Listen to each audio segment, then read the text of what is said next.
At first glance, Calgary looks like one of Canada's biggest success stories. The population is growing rapidly, the skyline is expanding, new housing projects are appearing everywhere, businesses are investing, and more people continue moving into the city every year.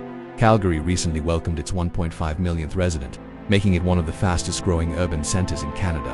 On paper, everything looks impressive. But if you speak to the people who actually live there, a very different picture begins to emerge. Talk to the 25-year-old graduate who moved to Calgary a few years ago because rent was affordable and opportunities seemed real. Today, that same person is spending most of their paycheck just trying to survive. Talk to the family that left Toronto hoping to escape the housing crisis, only to discover another version of the same crisis waiting for them in Alberta. Talk to longtime Calgarians who remember when buying a home on a single income was realistic, when downtown felt alive, and when the city had a stronger sense of identity. Those conversations tell a story that the headlines often ignore. And when you look honestly at the data, the numbers tell that same story too. Calgary is not collapsing in the dramatic way cities like Detroit once did, with abandoned factories and empty streets.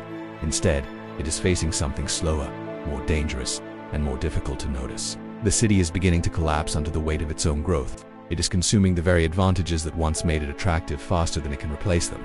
And right now, beneath the surface of all the positive population statistics, Calgary is quietly producing a generational exodus that could shape the next 20 years of the city's future. The advantage that built Calgary, for decades, Calgary's biggest competitive advantage was simple. It was affordable. Compared to Toronto and Vancouver, Calgary offered something that felt increasingly rare in modern urban life.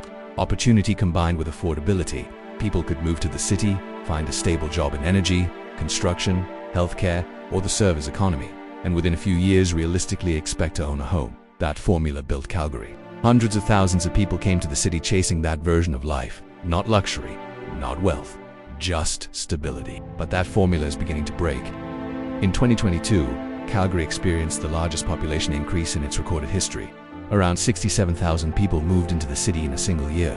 The surge came largely from international migration and people relocating from Ontario and British Columbia, where housing costs had become unbearable. For many Canadians, Calgary still looked affordable compared to the cities they were leaving behind. And that migration wave continued through 2023 and 2024. By the end of 2024, Calgary had added more than 200,000 new residents in only 4 years. The problem was that the city was never built for growth at that speed. The infrastructure was not ready. The housing supply was not ready. The transit system was not ready. The healthcare system was not ready. And social services were already under pressure. Eventually, reality caught up. Calgary's housing crisis. As demand exploded, housing prices surged. In 2024 alone, residential property prices increased by roughly 13%. Average rents climbed close to 10% year over year.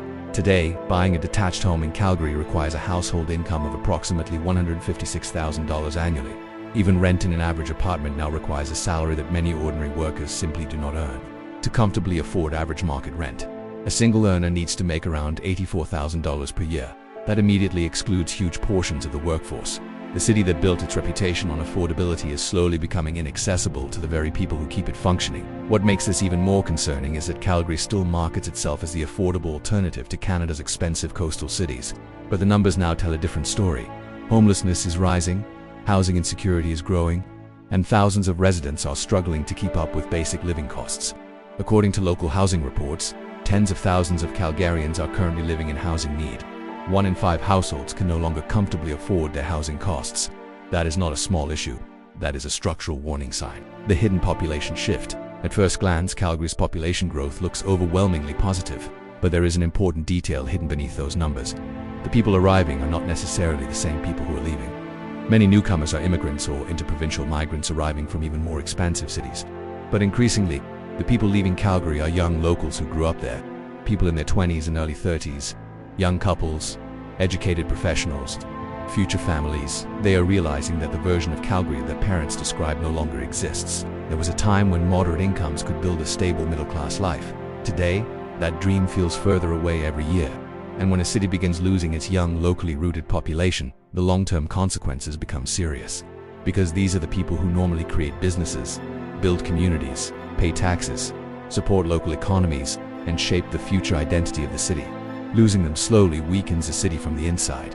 Not dramatically, not overnight, but steadily. Downtown Calgary in the identity crisis.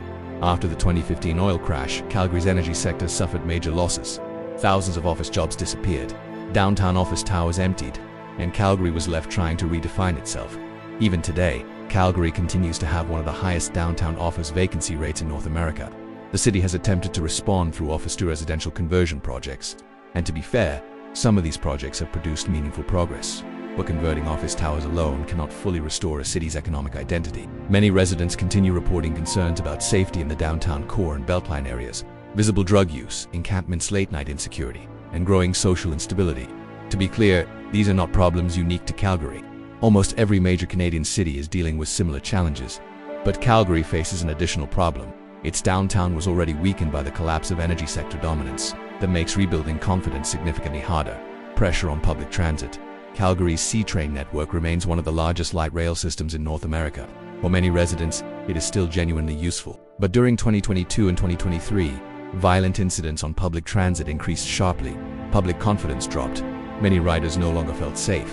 In response, the city invested heavily in additional transit offices, security operations, and policing hubs during 2024. Those interventions produced measurable improvements. Crime rates on transit began falling again. But the larger issue remains important. Why did a major modern city require emergency security interventions just to make public transit feel usable again? The answer points back to the same core problem. Growth was happening faster than the city's social infrastructure could handle. Calgary's economic vulnerability.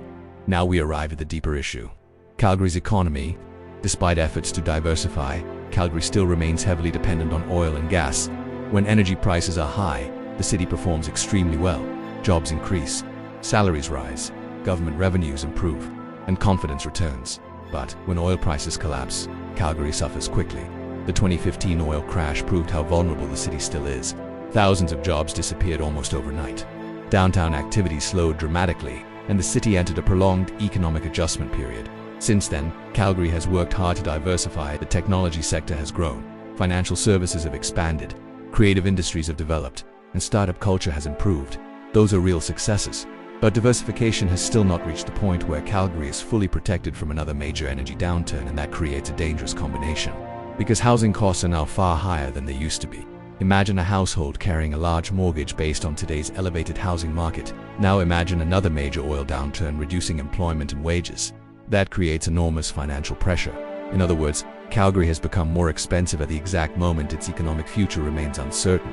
When growth becomes the problem, every rapidly growing city eventually faces the same challenge. At a certain point, growth itself begins damaging the qualities that originally made the city attractive. Calgary once had a very specific identity. People described it as practical, open, ambitious, and rewarding. There was a belief that if you worked hard, the city would reward you. Compared to cities like Toronto and Vancouver, Calgary felt less hierarchical and less socially rigid. Life felt more accessible, more human, less competitive in a toxic way. Those qualities are not completely gone, but many longtime residents believe they are now under pressure. The city is developing many of the problems associated with very large urban centers, while still lacking some of the benefits. Transit connectivity remains limited in many areas. Walkable neighborhoods are still developing. Cultural infrastructure is improving slowly, and institutional systems are struggling to keep pace with population growth. In simple terms, Calgary is growing faster than it is maturing. Expectations versus reality. Many people moved to Calgary believing they were escaping broken housing markets and impossible living costs. They expected affordability, opportunity, home ownership, and stability. Instead, many are discovering that Calgary is slowly becoming similar to the places they left behind. And psychologically, that matters. Because once the gap between a city's image and its reality becomes too large, public trust begins to weaken. People stop believing the promise. Can Calgary still succeed? Absolutely. Calgary still has enormous strengths. It has a relatively young population, strong average incomes, natural beauty, economic momentum, and one of the most impressive geographic settings in North America. The Rocky Mountains remain nearby. The city still offers high quality of life compared to many global urban centers, and Calgarians themselves remain known for being unusually friendly and welcoming. But the city is approaching a critical turning point. The next several years will determine whether Calgary uses this period of growth to build something sustainable, or whether it simply becomes another expensive city struggling with instability. Housing policy matters. Infrastructure investment matters. Public transit matters. Economic diversification matters. Public safety matters. And long-term urban planning matters. These are no longer optional policy discussions. They are foundational survival issues for the city's future. The most important question, the real question, is not whether Calgary is growing. Clearly it is. The real question is whether Calgary can still provide a future for the people who built their lives there. Can young professionals realistically afford to stay? Can middle-class families still build stable lives? Can nurses, teachers, and ordinary workers still imagine owning homes? Or is the city slowly becoming a place designed primarily for investors and high-income earners? Those are the questions that will define Calgary's future. Final thoughts. Cities do not always collapse through dramatic disasters.